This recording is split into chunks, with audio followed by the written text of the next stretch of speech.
नमस्कार, ये NB news देख रहे हैं आप। मैं हूं आपके साथ पल्लवी राजपूत और हमारे खास कार्यक्रम हरियाणा चौपाल में आप सभी का स्वागत है। और चलिए अब शुरुआत कर लेते हैं खबरों की। हरियाणा के मुख्यमंत्री मनोहर लाल ने कहा कि सरकारी विभागों और कार्यालयों की दृष्टि से प्रदेश की मिनी राजधानी कहे जाने वाले पंचकुला को विकसित पंचकुला बनाया जाएगा। मुख्यमंत्री ने अपनी बात जारी रखते हुए आगे कहा कि गुरुग्राम के बाद पंचकुला विश्व दर्शन का देश का दूसरा आदर्श महानगर होगा। मुख्यमंत्री ने यह घोषणा पंचकुला के सेक्टर 3 स्थित ताऊ देवीलाल स्टेडियम में आयोजित पंचकुला जिला की जन विकास रैली को संबोधित करते हुए कही।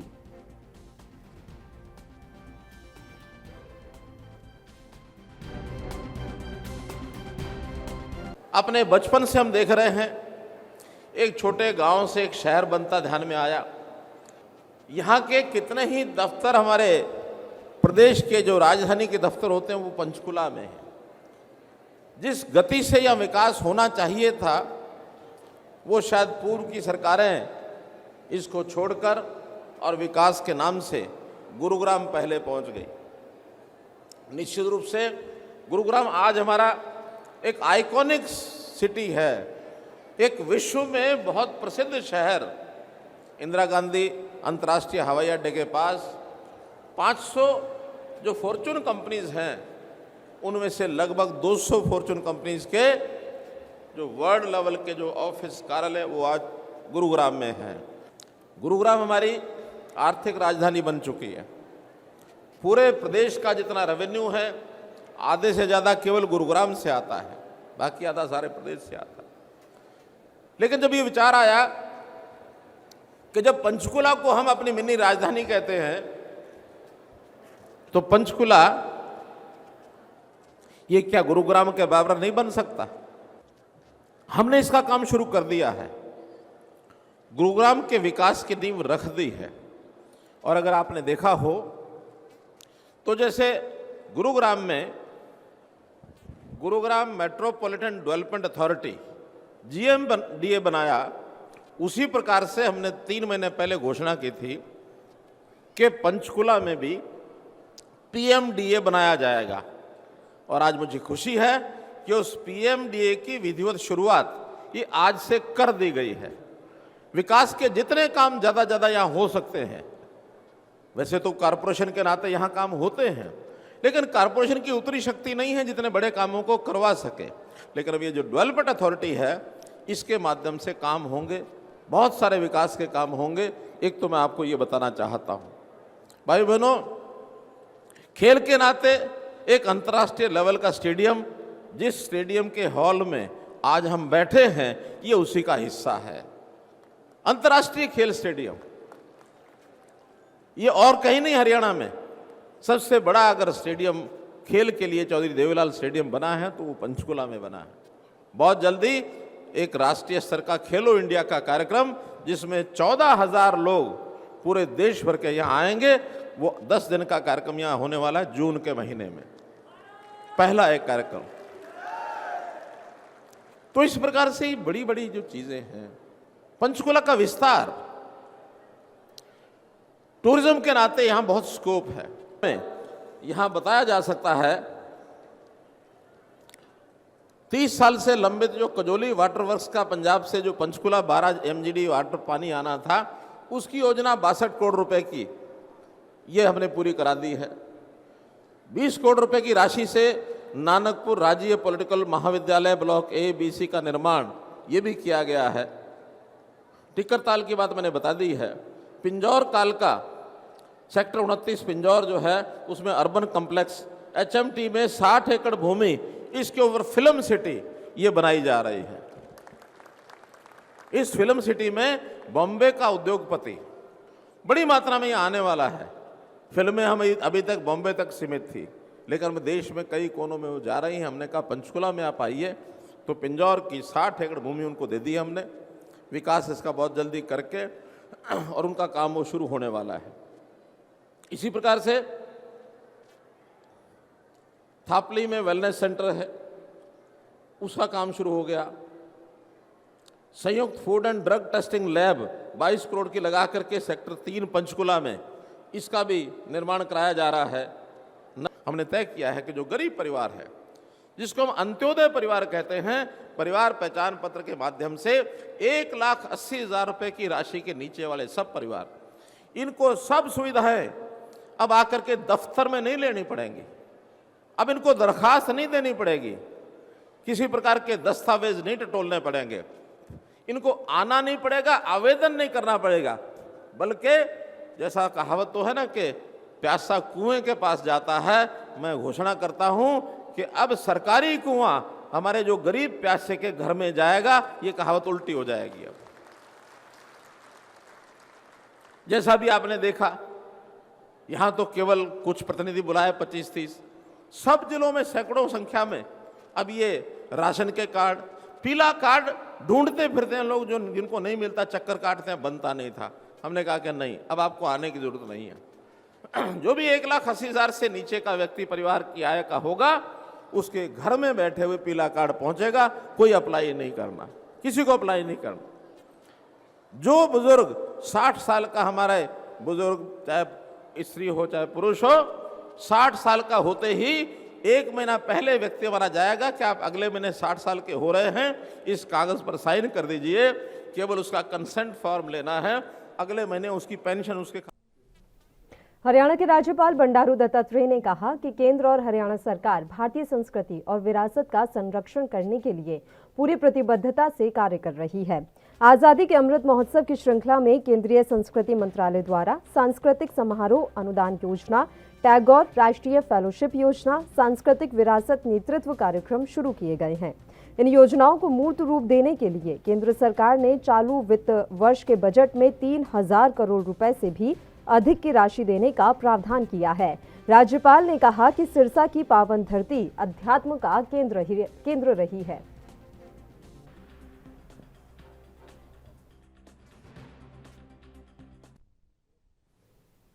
बीते दिन ज्योतिबा फुले की जयंती के अवसर पर यूनियन कैबिनेट में श्रम, रोजगार एवं वन मंत्री भूपेंद्र यादव सैनी समाज द्वारा आयोजित एक कार्यक्रम में शामिल होने के लिए रेवाड़ी पहुंचे थे।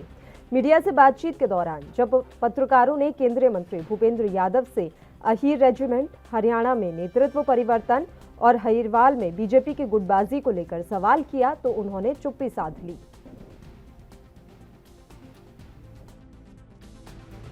निश्चित रूप से जलवायु परिवर्तन एक बड़ा विषय है। माननीय प्रधानमंत्री जी ने COP26 में पूरे दुनिया को पंचामृत का नारा दिया। भारत क्लीन एनर्जी को लेकर के, वृक्षारोपण को लेकर के, ग्रीन कवर को बढ़ाने को लेकर के और उसके साथ ही साथ बायोडायवर्सिटी और डेजर्टिफिकेशन और लैंड को लेकर के काफ़ी अच्छे कार्य कर रहे हैं। और हम ये जानते हैं कि जलवायु परिवर्तन का जो संकट है, इसमें विकसित देशों को भी अपनी जिम्मेदारी को निभाना चाहिए। उन्होंने जो क्लाइमेट फाइनेंस का वादा पूरी दुनिया से किया है, टेक्नोलॉजी ट्रांसफर का वादा किया, उसको पूरा करना चाहिए। हरियाणा में माननीय मुख्यमंत्री जी के नेतृत्व में एक सफल सरकार चल रही है। मनोहर लाल जी की सरकार ने बहुत ट्रांसपेरेंसी के साथ काम किया है, स्थायी रूप से काम किया है। आज हरियाणा में नौकरियों में किसी प्रकार का पक्षपात या भेदभाव नहीं होता है। आज विकास के कार्य हो रहे हैं। आज गरीब कल्याणकारी नीतियां लोगों तक पहुंच रही है। माननीय प्रधानमंत्री जी के जो हमारा नेतृत्व है, उसकी पूरी परिपालना की जा रही है। और हरियाणा की सरकार जब आगे चुनाव होंगे तो वापस से हम भारी बहुमत से मतदान में ताकत ला करके हरियाणा को विकास के रास्ते पर बढ़ाएंगे। हरियाणा के यमुनानगर के देवधर में पिछले 35 वर्षों से लड़कियों की शिक्षा के क्षेत्र में विशेष कार्य करने वाले ओम प्रकाश गांधी को पिछले दिनों पद्मश्री पुरस्कार से नवाजा गया।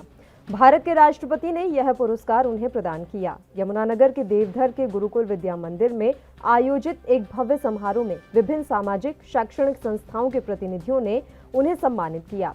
इस अवसर पर हरियाणा के शिक्षा मंत्री कंवरपाल गुर्जर मुख्य अतिथि रहे। अपने संबोधन में गुर्जर ने कहा कि पहले ऐसे पुरस्कारों के लिए नाम रिकमेंड किए जाते थे, लेकिन अब प्रधानमंत्री नरेंद्र मोदी अच्छे कार्यों के लिए अच्छे लोगों को सम्मानित करवाते हैं।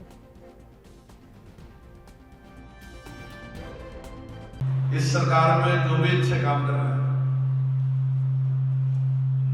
आदरणीय नरेंद्र मोदी जी उसका पूरा पता करके कि भाई कोई कैसा काम कर रहा है, कैसा नहीं कर रहा है, तो उसको सम्मानित करने का काम करें। एक टाइम था कि यही पुरस्कार लेने के लिए रिकमेंडेशन कराने की जरूरत होती है। एमएलए रिकमेंड करागा, मंत्री रिकमेंड करागा, सरपंच रिकमेंड करागा, डीसी रिकमेंड करागा। अगर ये रिकमेंड की जरूरत होती तो मैं तो इनका खास आदमी पर रिकमेंड करवा बनते मैं तो जब तो मैं अपने आप पे रिकमेंड करने वास्ते दिन भी नहीं करवाऊंगा। और जब रात में मैंने फोन किया कि ऐसा ऐसा सोच रही है, बैठे सारे कितने माननीय मुख्यमंत्री जी बैठे, तो मुख्यमंत्री जी ने नाम लिया और कुछ और नाम भी लिए थे उन्होंने। तो मैंने रात को फोन किया कि तो कुछ है नहीं दिखाया, उस रास्ते पे चलने का जो काम किया वो प्रकाश गांधी जी ने, जो स्त्री शिक्षा के लिए और स्त्री के सम्मान के लिए जो काम महर्षि दयानंद जी ने किया, भाई हम कल्पना नहीं कर सकते। मुझे नहीं पता कितने लोगों ने पढ़ रखा, नहीं पढ़ रखा। बंगाल में, केवल बंगाल में 2 लाख से ज्यादा लड़कियां 2 साल से कम उम्र की विधवा थी। आप विचार करके देखो आबादी कितनी थी उस टाइम। बंगाल वाकई बहुत बड़ा था, ये जो बंगाल है ये नहीं था, बांग्लादेश में सीमा था, पर 2 साल से कम उम्र की 2 लाख लड़कियां विधवा थी। और अगर उस टाइम उन्होंने प्रयास शुरू किया था, ऐसा नहीं कि किसी ने स्वागत किया था, लोगों ने पत्थर मारे थे कि क्या करने लगे, लेकिन उस व्यक्ति ने एक बहुत बड़ा प्रयास किया और समाज को जगाने का काम किया। प्रधानमंत्री का अगला सपना है कि भारत आत्मनिर्भर हो, इसके लिए सबको प्रयास करना चाहिए। कोई किसान हो, कोई उद्योगपति हो, कोई सामाजिक कार्यकर्ता हो, सबका यही प्रयास होना चाहिए। और उस दृष्टि से स्त्री पुरुष सब हमारे शिक्षित होंगे और समाज में उनका कुछ स्थान होगा, कुछ वो करेंगे, तभी देश आगे बढ़ेगा, तभी आत्मनिर्भर होगा। हमारे यशस्वी प्रधानमंत्री का ये सपना पूरा हो, यही हमें सबको प्रयास करना चाहिए। 84 में यहाँ खादर के क्षेत्र में लड़कियों की शिक्षा की दृष्टि से ये बहुत पिछड़ा हुआ क्षेत्र था। 5वीं के पश्चात लड़कियों को कोई पढ़ाता नहीं था और यहाँ आने जाने के साधन भी अच्छे नहीं थे, तो यहाँ पर कन्या विद्या प्रचारिणी सभा का नाम। पड़ोसी राज्य पंजाब की तरह ही हरियाणा कांग्रेस में भी बवाल कम होता नहीं दिख रहा है। पंजाब में अमरिंदर राजा वड़िंग को प्रदेश अध्यक्ष बनाए जाने के बाद अब हरियाणा में भी कांग्रेस बदलाव की ओर बढ़ती दिखाई दे रही है, लेकिन इससे पहले बड़ा बवाल होने की भी आशंका है। दरअसल हरियाणा कांग्रेस की प्रदेश अध्यक्ष कुमारी शैलजा ने अपने पद से इस्तीफा देने का प्रस्ताव सोनिया गांधी को दिया है। उनकी ओर से यह बात ऐसे समय में कही गई है जब पूर्व सीएम भूपेंद्र सिंह हुड्डा लगातार बदलाव की मांग कर रहे हैं। दरअसल प्रदेश अध्यक्ष की जिम्मेदारी वह अपने खेमे के किसी व्यक्ति को देना चाहते हैं। गांधी परिवार पर भूपेंद्र सिंह हुड्डा लंबे समय से दबाव बनाते रहे हैं कि लीडरशिप में बदलाव होना चाहिए, लेकिन कांग्रेस नेतृत्व इस बात को लेकर चिंतित भी है कि कुमारी शैलजा दलित समुदाय से आती हैं और महिला नेता हैं।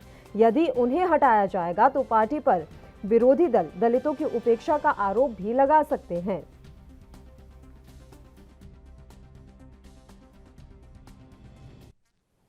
बुलेटिन में खबरों का सिलसिला लगातार जारी रहेगा। यहां रुकते हैं एक छोटे से ब्रेक के लिए, आप बने रहिए हमारे साथ।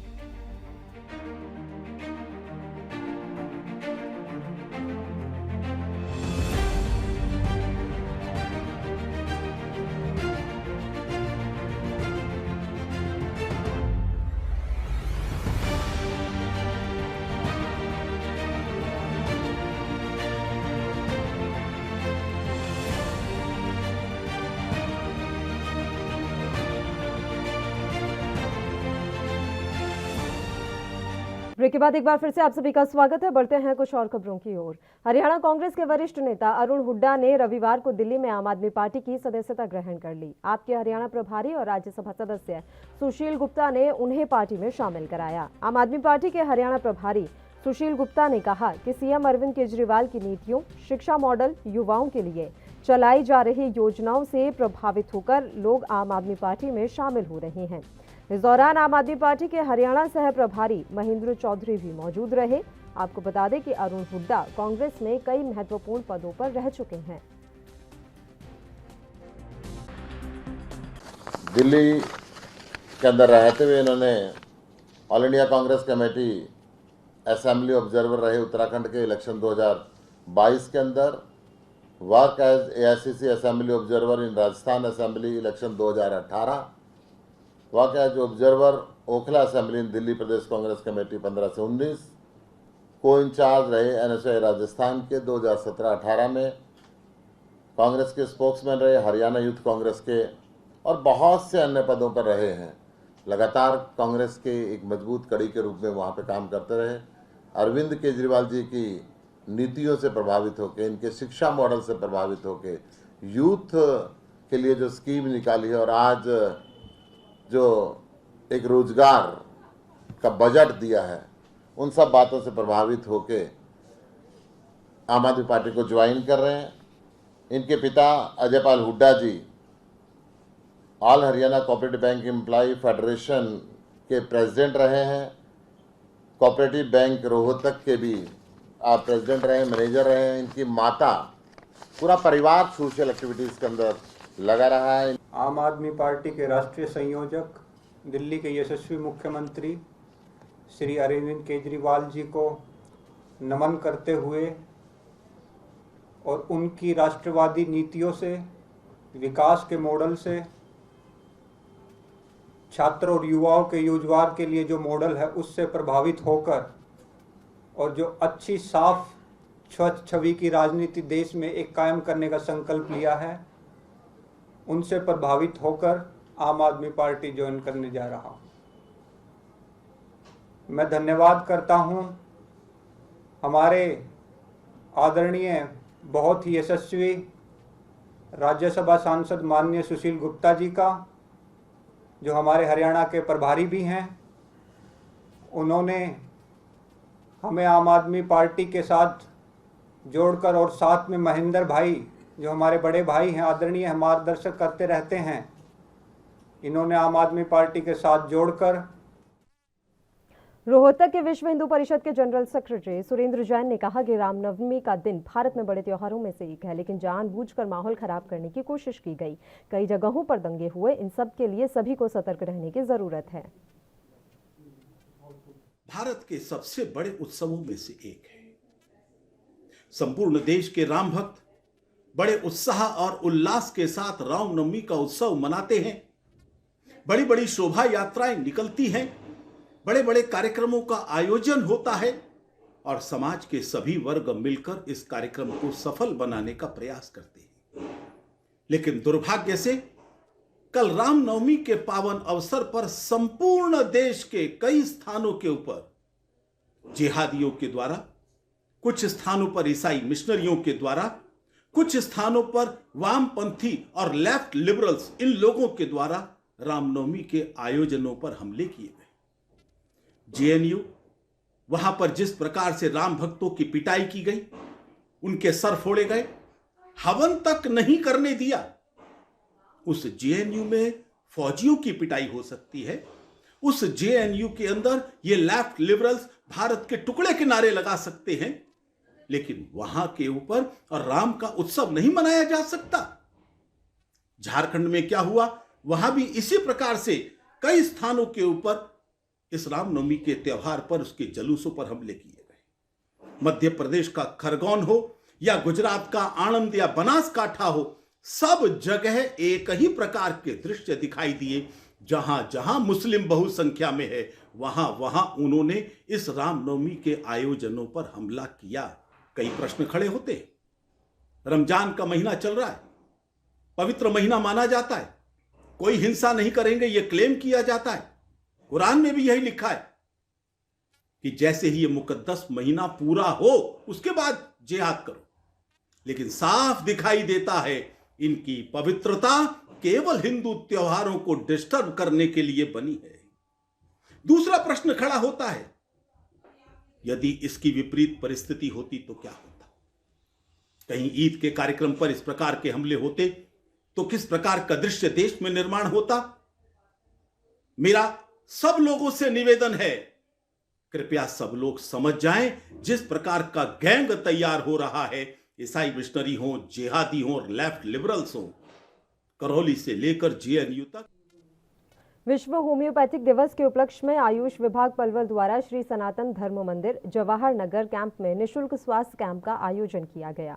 नोडल अधिकारी डॉक्टर ममता ने आगे जानकारी दी और उन्होंने ये बताया कि विश्व होम्योपैथिक दिवस मनाने का लक्ष्य होम्योपैथिक चिकित्सा को लेकर लोगों को जागरूक करना है। होम्योपैथिक दवाइयों से बीमारी को जड़ से समाप्त किया जा सकता है।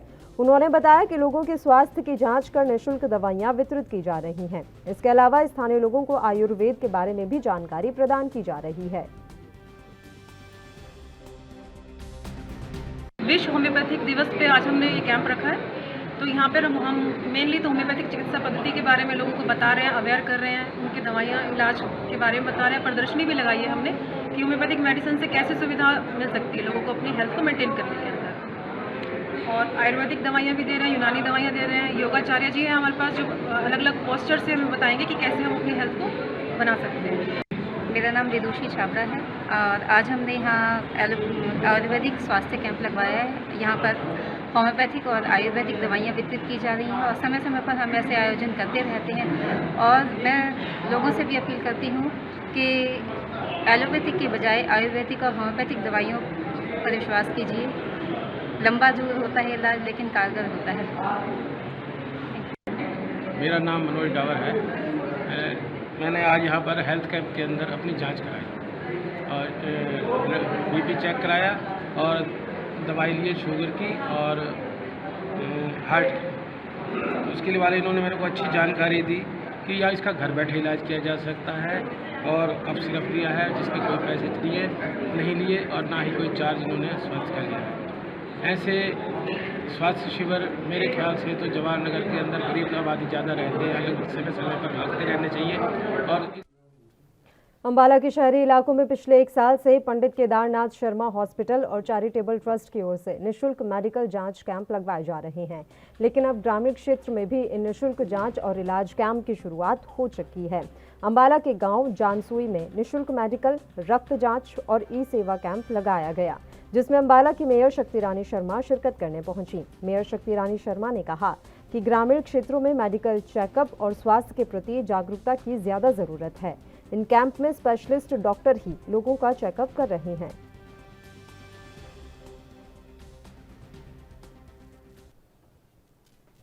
एसजीपीसी की रहनुमाई में वैशाखी पर्व पर श्री गुरु नानक देव जी के जन्म स्थान श्री ननकाना साहिब के लिए सिख यात्रियों का जत्था रवाना किया गया। 12 अप्रैल से 21 अप्रैल तक गुरुधामों का यह जत्था दर्शन करेगा। 21 अप्रैल को वतन वापसी होगी। पाकिस्तान ने हरियाणा प्रदेश से 106 भारतीय सिख तीर्थ यात्रियों को वीजा जारी किया है। 106 यात्री धन धन गुरु हरगोबिंद पातशाह की चरण छोह प्राप्त धरती तो ननकाना साहब ਵੱਖ-ਵੱਖ गुरुद्वारों की यात्रा ਲਈ जा रहे हैं। ये उपराला श्रोमणी गुरुद्वारा प्रबंधक कमेटी वालों किया गया सी। उन्होंने जिथे पंजाब चों जथे जाते सन उथे श्रोमणी कमेटी के प्रधान ने हरियाणा सिख मिशन नूं भी ये इजाज़त देती कि हरियाणे दे विचों भी पाकिस्तान वास्ते जथे जाण करनगे। असीं विशेष तौर पर श्रोमणी कमेटी का धन्नवाद करने ते हरियाणा सरकार का पाकिस्तान हाई कमीशन का भी धन्नवाद करने जिन्हां ने साडे यात्रुआं नूं इजाज़त दित्ती ते यात्रु अपनी पुरानी धरती नूं, साडे बजुर्गां दी धरती नूं, साडे गुरुआं पीरां दी धरती नूं नमस्कार करन चले ने। सानूं बड़ी खुशी हुंदी है जदों कोई साडी पुरानी धरती ते ननकाना साहब के दर्शनां नूं जांदा है ते मन च बड़े चाह ने संगतां दे वो अपने चाह पूरे करन नूं ननकाना साहब के दर्शनां करन नूं ਵੱਖ-ਵੱਖ गुरुद्वारे यात्रा ले जा रहा है। इसी के साथ हरियाणा चौपाल में फिलहाल के लिए इतना ही। मुझे दीजिए इजाजत। देश और प्रदेश की तमाम ताज़ा खबरों के लिए आप देखते रहिए ANP न्यूज़। नमस्कार।